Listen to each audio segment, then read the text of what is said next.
welcome back to Ghouls Night In, the spooky chat show with your best ghoul friends. I'm Penny Snark. And I'm Midge Munster.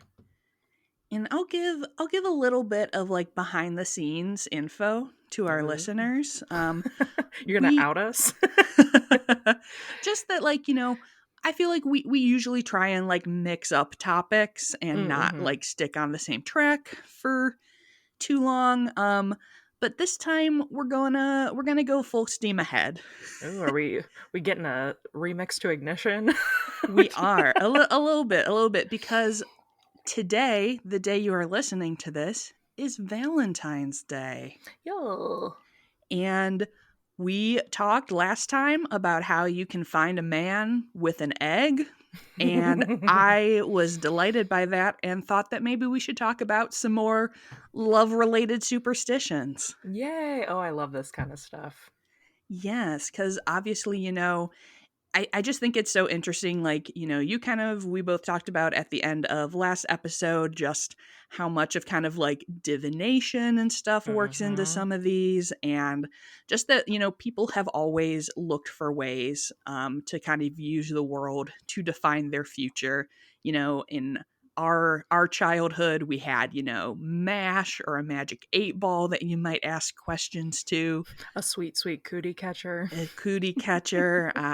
You might, if you're a Victorian, you might have a salty, salty egg. And I am a Victorian. Yes. So thank you for recognizing me. Right. So one of the sources that I kind of looked through for this was actually a book from 1933 that was like cataloging different like folklores. Oh, how cool. And superstitions. And I really liked, I wanted to quote this part of the intro to like the marriage and love section, which we will be exploring more in depth later. But they said, the survival of so large a number of marriage signs gives some hint of the vast number of superstitious practices which have clustered around the ceremony from remotest antiquity. Remnants of the oldest beliefs come to us, but slightly disguised in the lore of marriage and courtship. Ain't and that I just just thought, the way? Right? Ain't that just the way? Our oldest beliefs are definitely still very present in our modern societies, even though they may be dressed up in different ways. I love, I mean, not to be too far off the path here, but how many things, even just like blowing out birthday candles or like, things that are so based in kind of ancient rites and rituals that we don't think about now, but really, I mean, there's so much lore there, so it's very exciting to dive into. Yes, and this person did also shout out the fact that a picture found in the Herculaneum shows a sorceress at a wedding, like casting 5 stones, presumably for a purpose of divining, and we are still doing all sorts of weird love-related divination shit, so let's get into it. So, last time we talked a lot about eggs. How about some chickens?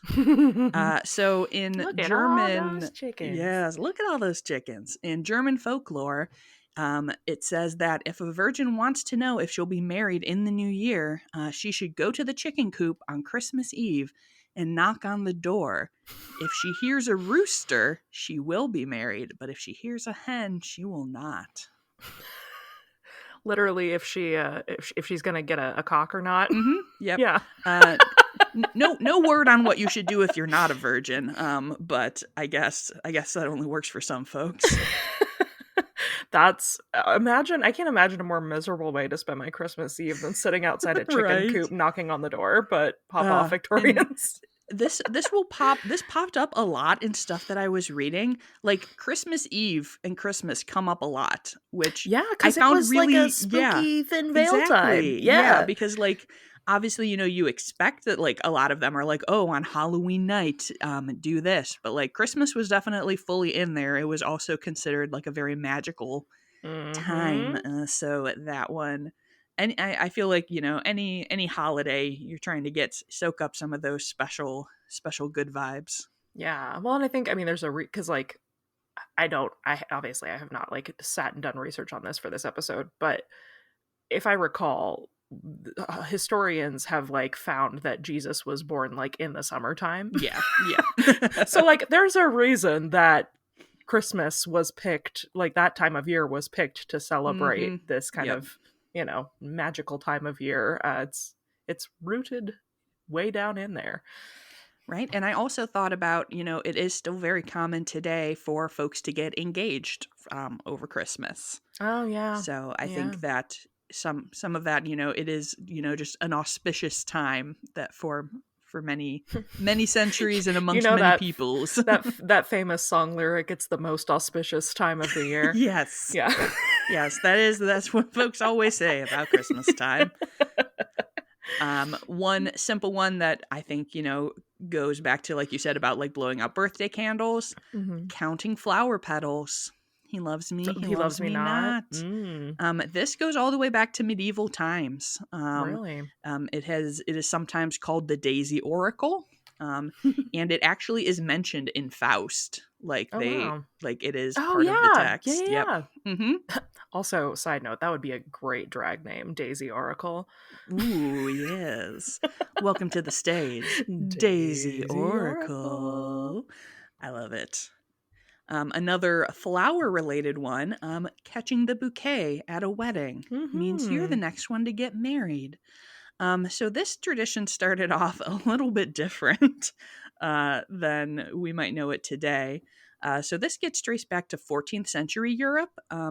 And the tradition was actually that, like, you tried to rip off a piece of the bride's dress to, like, get some of her, like, good, lucky, like, love vibes. And that was supposed to bring you, like, love in the coming times. Rude, and but then, okay. Right. And I guess, like, once it became, like, people were like, I probably, like, spent money on this and I don't want this dress to be messed up. It became, like, a tradition to, like, throw items to, like, quote, quote, distract people from trying to, like, rip off a part of your dress. So you were, like, kind of scattering pieces a lot of distraction at weddings. Exactly. And then it kind of consolidated on the bouquet, which is, an interesting look at I feel like this is definitely one that has very much fallen out of fashion.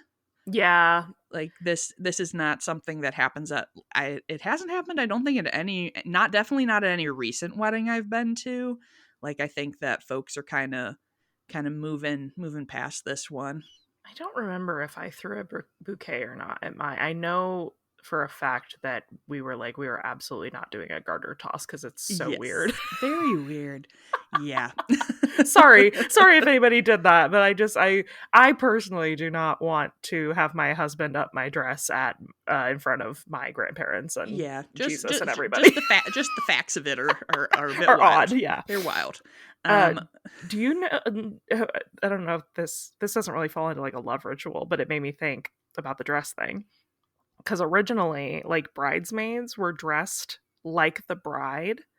Like, the whole, like, thing of bridesmaids was originally to, like, distract evil spirits from trying to take over the bride's purity on her wedding day. And so they would be, like, in identical gowns. And I wonder if there was ever, like, did it have to be the bride's gown? Could you tear a bridesmaid's gown? But that's why there's so much distraction at weddings. We've got fake brides, we've got throwing items. It's all happening. It's all happening. I would be more excited if a wedding was more like a heist. So I'm in favor of that. John and Kelly invite you to join them in a deep heist. Can you find the ceremony? Good luck. Good luck. Good luck. We're gonna throw in some more birds here. So there is some Valentine's Day bird watching superstitions. You got to get out there on Valentine's Day, and you got to start looking around, because if you see a robin, it means you're gonna marry a sailor. If you see a sparrow, you'll marry a poor man, but you'll be very happy. If you see a goldfinch, you're gonna marry a millionaire. Okay. So there you go. Everybody get out your binoculars and head outside with this podcast. Right. Start looking around and we'll see what you see. I say now I'm nervous because I do see sparrows pretty frequently on, like, my back, like, little back, like, balcony. And so I'm just like, You're going to be happy, though. I'm going to be happy about your poverty. Also, it said he would be poor. It didn't say you would be poor. This is true. I would have to be the sugar mama there. Yeah. and provide. Although, like, I'm sure from this time period, you would be like, well, sucks to suck because I'm a woman, so I'm not going to have a job. Right, right. But now it's But now fine. that's fine. All right. All right. I've come around. Apparently, it is an old Italian superstition that if a broom sweeps over your feet, you will never fall in love. I have heard this from my friend, actually. Yes. And that's actually a good lead in to kind of the bulk of this, because I very much fell in love with this folklore book that I told you about at the beginning.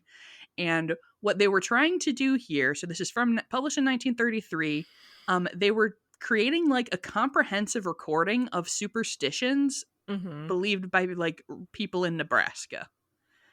Specifically. And I mean, they're the obviously most superstitious of places. they are superstitions that presumably were believed anywhere. Sure. But these are kind of lists of ones that they like heard here as part of like some kind of sociological study. I could have done like a whole episode just reading this list to you, but I decided just to pick some particular faves, and we'll have some themes that we'll see emerging from these. Okay. So the very first one that was listed was, if you bump into a man and he says he did not know you, it's a sign that you'll be married. That he doesn't know you? Yes. It was not clear if that is the man that you're going to marry, or just that if you see a strange man, then you're going to get married to someone else. But either way, I thought that this seemed like a bold claim. This is giving like a man comes in and takes the egg from your fireplace. Yeah. Like, just any man. I bump into people all the time. I'm clumsy. Just any man. And so it's that he is a stranger, not like, oh, I didn't see you there. Not like a meet cute. Yeah, and I think he has to say that he doesn't know. Like, if he was like, oh, who are you? Then you're like, marriage. Like, if it's like a rude man and he's just like, and keeps going, then no marriage. So, yeah, sure. I'm picturing someone bumping into them and like, that's my purse, I don't know you. Right. I also feel like this encourages bumping into people. Yeah, I just can't imagine. I've never run into somebody like let's say I'm at the supermarket and I bump somebody. I've never turned around and been like, I don't know you. Like, right. That's not a normal. I guess maybe that's why that's the superstition, because who would do that? I guess. Midge, if you fall up the stairs, you're not getting married for 7 years. Do you know that I fell up the stairs 2 months ago? Did we talk about this? It's a good thing you're already married, man. I broke 3 of my fingernails, like plumb off my hand falling up the stairs. That's so funny. Yeah, thank goodness I already locked one down. Phew. If you sit on a table, you'll never be married. Oh. And this is, so we'll see this kind of recurring thing, and I think that this definitely ties into the sweeping thing too, where there's a lot of things that just seem like we're trying to like force women to like behave well. Be proper, right. That's, yeah, I was like, this is more about impropriety than anything. Right, and it's like, watch out, if you're sitting on a table, you're not going to get married. If you're running up the stairs, you're not going to get married. It's like, oh, all right. If 4 people cross hands while shaking hands accidentally, one of them is about to be married. Okay, so two handshakes crossing each other? Yes. Oh, okay. Which, like, I have it's kind of like a hand binding thing in a way, right? And I've kind of had that happen at like an event where you're like meeting a small circle of people, and it's kind of unclear who is gonna like shake hands first. But I like that I was like, are the 2 of them gonna get married? But it's just like that one person in this group is one in the married. Circle is about to. Interesting. Yes. If you splash dishwater on your apron, it's a sign that your husband will be a drunkard. So. Yikes, I'm in trouble. Good luck with that. The way every time I do dishes, I'd be walking away with just like a water stain across my belly from leaning on the counter. I'm always like, how did I get so wet? What is happening? Taylor, are you a drunk? I need to know. Okay, so we've got like general ones like this. We also have some extremely specific ones, Incredible. such as if you walk 10 rails on the railroad tracks, the next man you meet wearing a red necktie is the man that you'll marry. Okay. So you got to keep an eye out for those red neckties. 10 rails. That's 10 very, rails. yeah, that is very specific.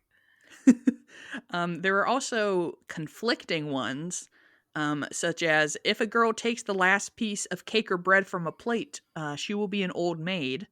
But then the very next one is if a girl takes the last place of bread or cake from a plate, she will get $1 million man. So, like, Which you're is really it? flipping a coin there.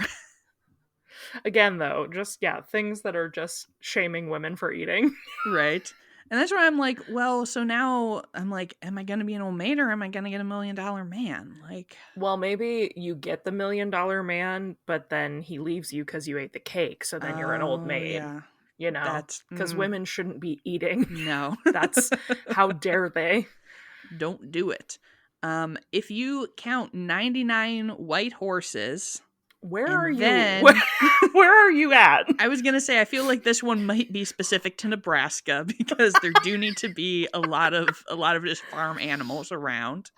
Um, and then you find a white mule to be the 100th animal. The first man you shake hands with will be your future husband.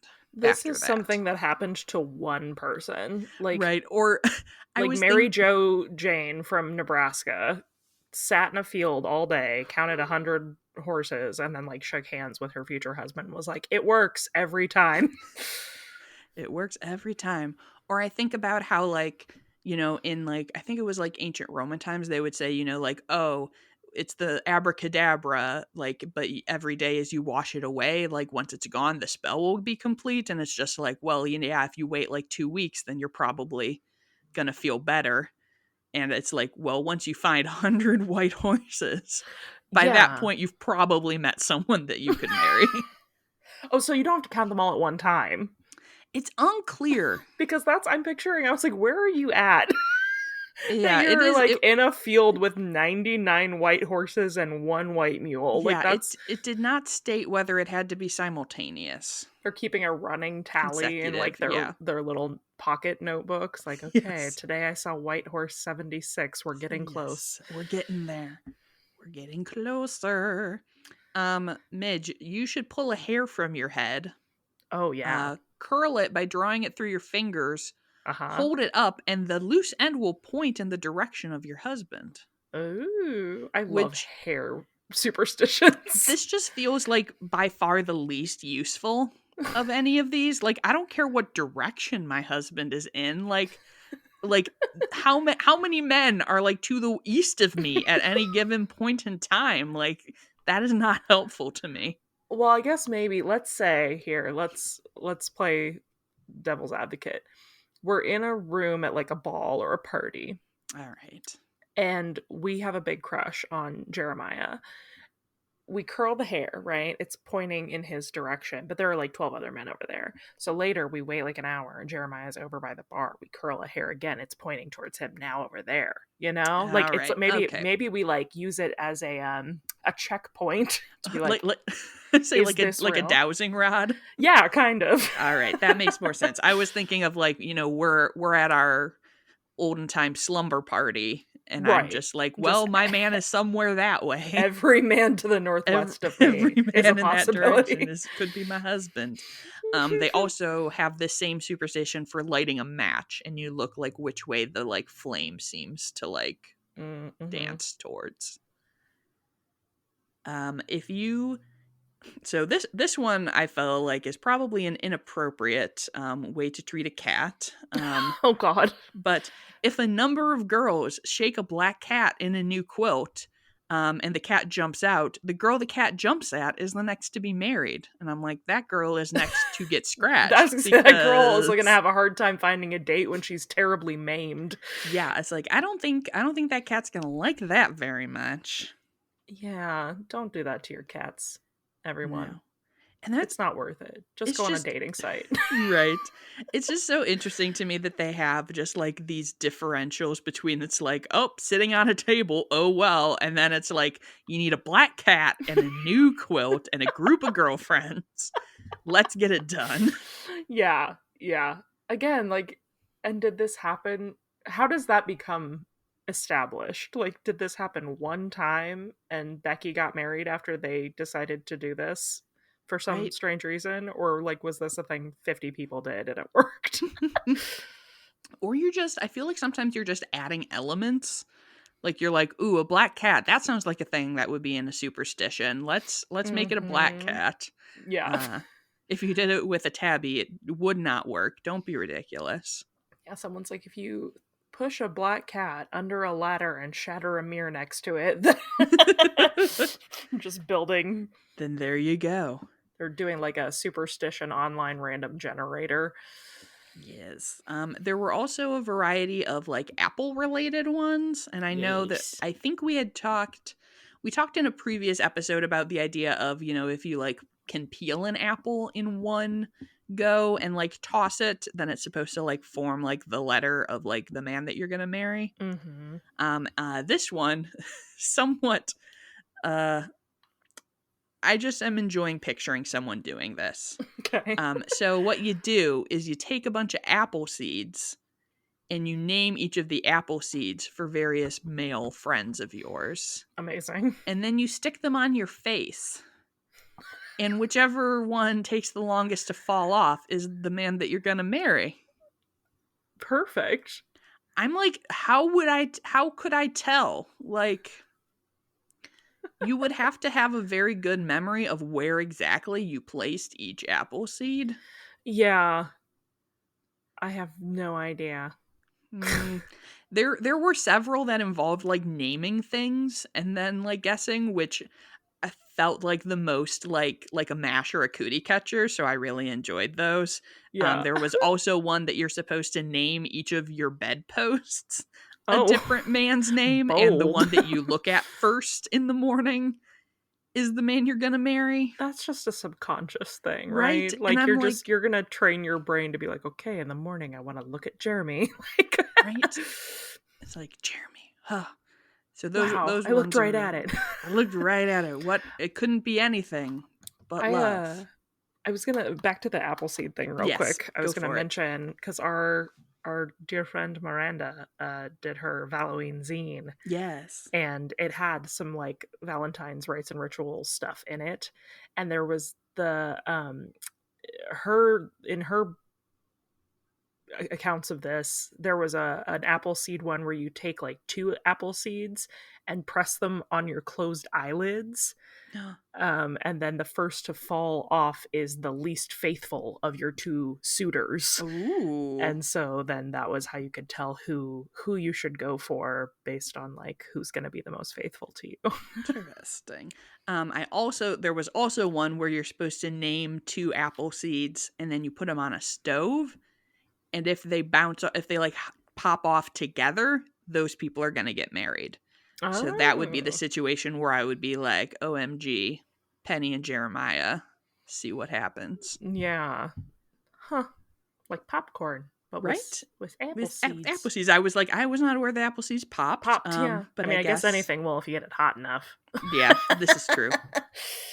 There are okay, so one that I thought was especially wild involved the Bible. Oh no, not the Bible.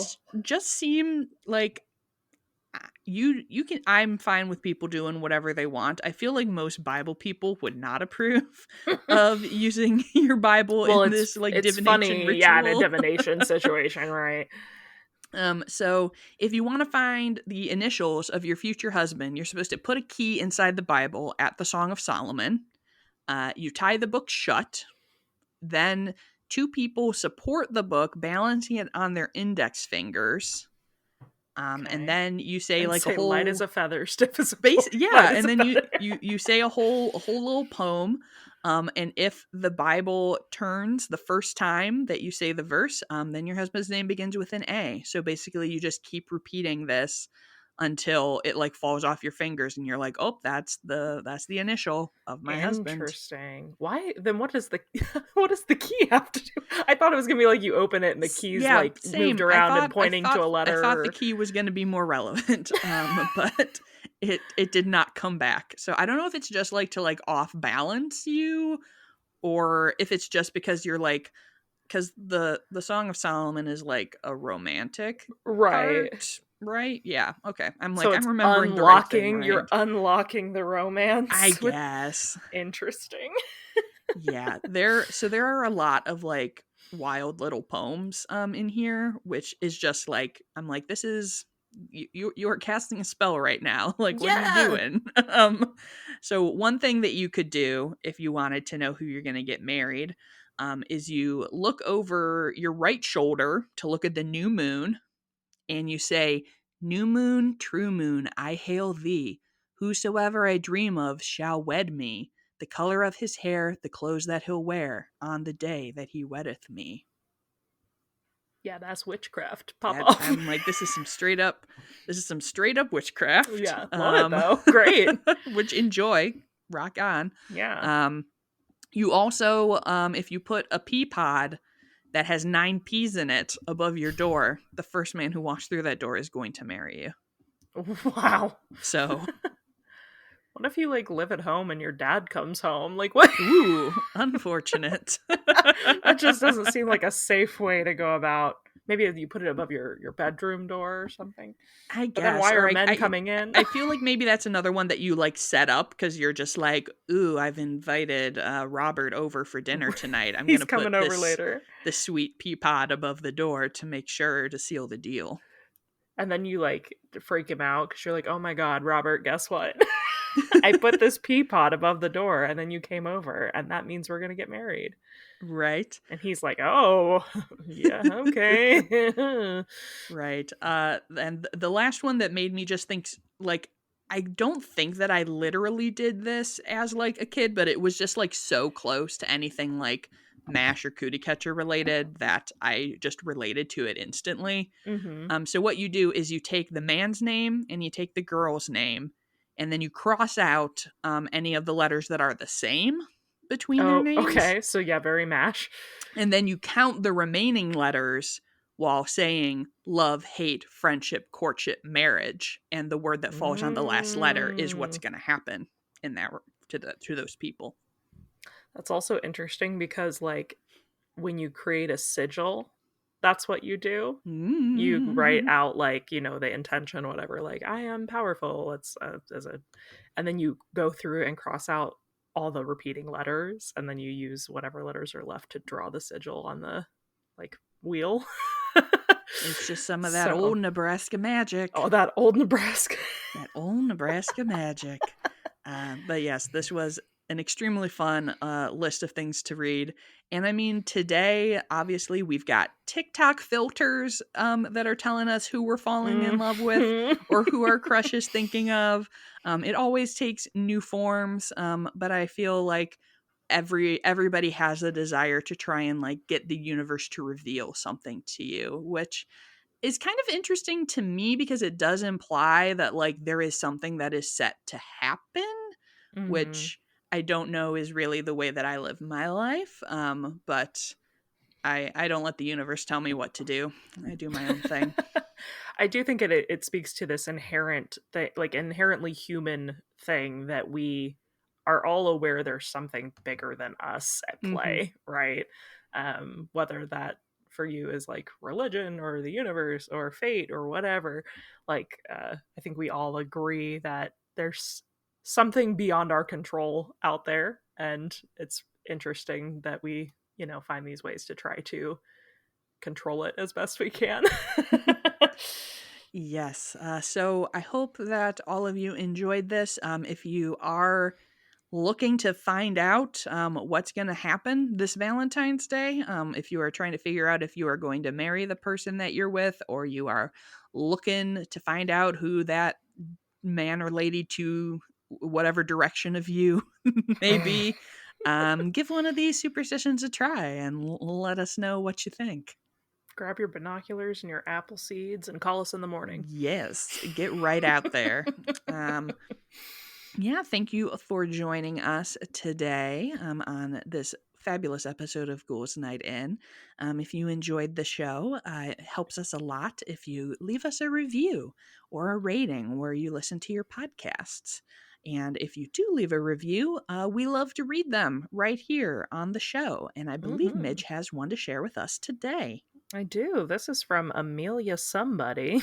It's a 5-star review titled Spooky and Kooky 10 out of 10. And we both got 5 stars this time. Yes. Thank goodness. This podcast is both spooky and lighthearted. As a spooky girl who gets scared hella easily, I finally found my people. I love listening to Penny and Midge and Penny banter. I can't say our names that way. It's Penny and Midge. I love listening to Midge and Penny banter about strange and unusual topics. They are both informative and so hilarious. This pod really makes you feel like you're just hanging out with your girlfriends. And as a new stay-at-home mom, that's exactly what I need to combat the lonelies. I hope they continue making content for a long time. Smiley face. Aw, we're glad Congrats, to keep Mama. you company. Yes. And hopefully it helps your baby grow up spooky. Yes. I hope baby is listening also, and tell it, give baby some binoculars so they can find out who they're going to marry. Yeah, can't know too early. Right. Gotta start your preparations now. All right. Well, thank you again for tuning in. If you would like to stay up to date with the podcast, you can follow us on Instagram at Ghouls Night In Pod. And if you are looking for me, you can find me all across the internet at Penny Snark. And you can find me at Midge Munster. And until next time, Goodbye. Bye.